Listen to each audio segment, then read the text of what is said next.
in this video, I am going to tell you some things most realtors will not. So my job as a real estate broker is not just to sell you a house, it is to protect your future. And it is sometimes to pull you back, slow you down, to give you education and to point you in the right direction so that you can make an educated and well thought out investment when you go into home ownership. Some of the things of knowing when now is not the right time for you. If you have unstable income or you're job hopping, now is not really the time to look into home ownership. You have to prioritize when it comes to what's important. What do you need at this moment? And what's important right now based on your income and based on your family. If you're using your rent money as down payment, this is not the right time. You have to be able to set a firm foundation when it comes to your income stability and budgeting, savings, emergency savings, so that you can go into home ownership ready financially. If you are ignoring monthly payments, if you are buying to escape a situation, if you're buying because of pressure from family or a timeline, it may not be the right time. I do not like working with clients. My job, I love working with people who love home ownership. If you come back to me and you are unhappy,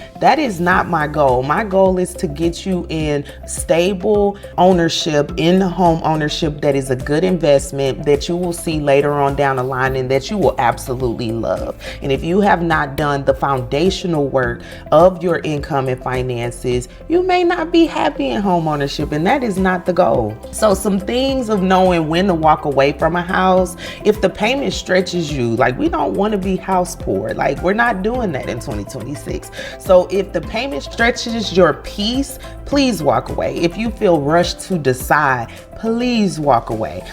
If inspections are issues, have a bunch of issues, do not ignore this, because those same issues will become your issues after you become a homeowner. If you are emotionally attached too fast, be careful with that, because depending on when you make an offer, write an offer, that house may be gone, so you don't want to get emotionally too attached to a house. Should you walk in it and love it? Yes, you should, but just keep that in mind as you're looking for homes. You're convincing yourself instead of feeling secure. Please do not convince yourself emotionally going through the home ownership process. You will regret that later on. So just make sure that you're giving yourself time to think about it, pray about it. Just know that you're going into it because you're satisfied with what the property that you found. Right house will not cost you your stability.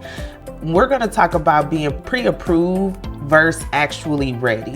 So a pre-approval is what the lender allows. So you may get your pre-approval. They're not going to take into account your lifestyle. So I definitely suggest already having a budget so that you know what are your kids' extracurricular activities, what are the costs and the expenses of your budget that a lender is not going to take into account, so that you know the number that you want to take to them and say, okay, this is what I want to spend a month. You should know that before you go to a lender. Readiness is what your life can actually handle. Okay, a lender may give you a pre-approval for $300,000, $400,000, but that may not fit into what your real life and what your real budget can handle. So you need to consider that. Like I said, payment versus lifestyle.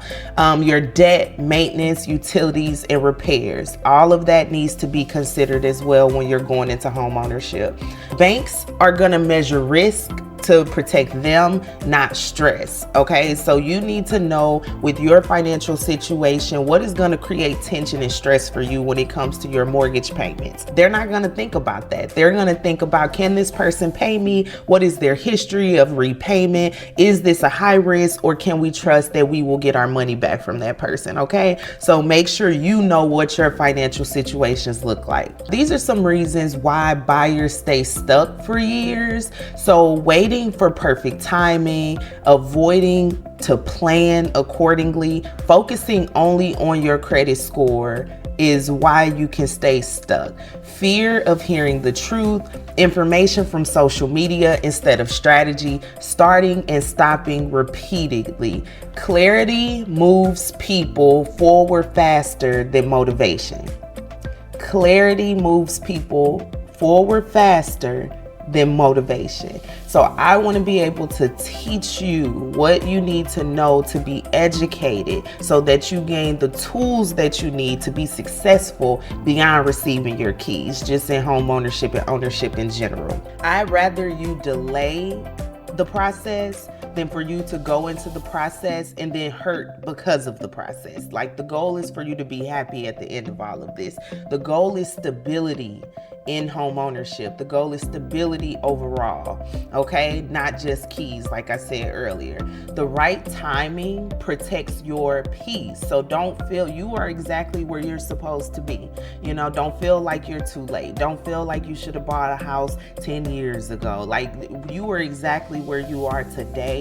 So please just know that once you have a plan and you start the process, it is okay. You will become a homeowner when it's your time. A good advisor sometimes says not yet. So you shouldn't be fearful of going to a lender and they say no. That should be fuel and motivation for you, because if you're working with a good lender, they will be able to tell you exactly what you need to do to help you create a plan to then be ready for home ownership. The right house at the wrong time becomes the wrong house. So please make sure that it is the right time for you.